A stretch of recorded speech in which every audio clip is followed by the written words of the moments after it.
Hello everyone, I welcome you all to UIS। UPSC prelims के लिए ज़्यादा समय नहीं है 2023 के लिए। ये बहुत हमारे लिए ज़रूरी है कि कुछ चीज़ें हैं, ट्रेंड्स को और जो ट्रेंड है उसको देखते हुए उसे हमें अपने प्रिपरेशन में इंक्लूड करना चाहिए। अगर हम उसको नहीं इंक्लूड करते हैं so there is high possibility कि कुछ ऐसे क्वेश्चंस जो चेंजिंग पैटर्न में आ रहे हैं आप उसको अटेम्प्ट ना कर पाओ। और क्योंकि कट ऑफ भी कम जा रही है और जो ट्रेडिशनल, अगर आप देखो जो ट्रेडिशनल आपके सब्जेक्ट्स हैं, हिस्ट्री है, ज्योग्राफी है, इकोनॉमी है, इनमें भी एप्लीकेशन बेस्ड प्रश्न आ रहे हैं। कंटेम्प्रेरी जो इश्यूज़ हैं वहाँ से प्रश्न आपके लिए फ्रेम किए जा रहे हैं। अब ऐसी स्थिति में ये कुछ किताबें हैं, ख़ासतौर से एक जो एनसीईआरटी है वो बहुत ज़रूरी है और आपको उसको बिल्कुल मिस नहीं करना चाहिए। और वो एनसीईआरटी कौन सी है? अगर आप क्लास 12th की बायोलॉजी की बुक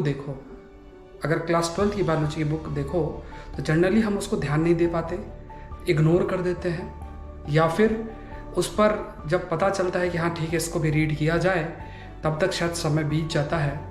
तो अगर आप क्लास 12th की बायोलॉजी की बुक देखो तो उसमें कुछ मॉड्यूल्स हैं और उसमें जो अंडरस्टैंडिंग आपको चाहिए वो अंडरस्टैंडिंग आप अचीव कर पाते हो। जैसे इस बार के मेंस में प्रश्न एंटीजन और एंटीबॉडी पर जो प्रश्न आया था उसमें अगर आप देखोगे तो एनसीईआरटी में दिया हुआ है। ऑल्दो वैक्सीन और इसका कंसेप्ट बहुत समय से है, एंटीजन एंटीबॉडी बहुत समय से एग्जिस्ट करती हैं और उनके ऊपर कभी देखा जाए तो काफ़ी पढ़ाई भी होती है, लेकिन क्योंकि वायरस की वजह से चीज़ें न्यूज़ में थी तो इसलिए उसे कवर करना ज़रूरी होता है।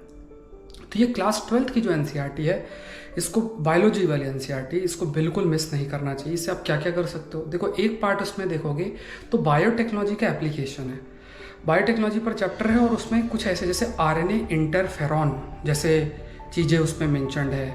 और बायोटेक्नोलॉजी कई टेक्निक्स हैं, डीएनए रिकॉम्बिनेंट टेक्नोलॉजी है, बहुत सारे ऐसे बैक्टीरियाज दे रखे हैं, कई डिजीजेस दे रखे हैं जो कि उसमें बढ़िया बहुत अच्छे से कवर है। अगर आप वो जो डार्क ब्लैक कलर के अंदर आपका उसमें मार्क्ड है, अगर आप उसको भी अच्छे से कवर करोगे तो काफ़ी हद तक अगर उससे रिलेटेड प्रश्न आता है तो आप हल कर सकते हो। इवन जो साइंस एंड टेक्नोलॉजी के प्रश्न आते हैं उनको भी आप अच्छे से कवर कर सकते हैं। साइंस के जो प्रश्न आते हैं उनको भी बहुत अच्छे से आप कवर कर सकते हैं।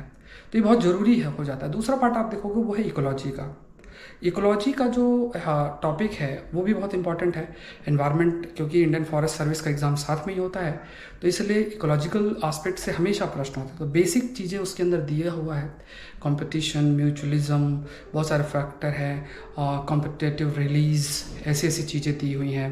पॉल्यूशन के ऊपर बहुत इंटरेस्टिंग चैप्टर उसके अंदर है तो वो भी ज़रूरी है, उसको भी ध्यान देना है। तो ये मॉड्यूल भी बहुत आपके लिए इम्पॉर्टेंट बनता है। इकोलॉजी वाला जो हिस्सा है that is also very very important. तो इस एनसीईआरटी को आपको बिल्कुल भी मिस नहीं करना चाहिए। क्लास 12th की बायोलॉजी की एनसीईआरटी अगर आप मिस कर रहे हैं तो एक बहुत बड़ी अपॉर्चुनिटी भी मिस हो सकती है।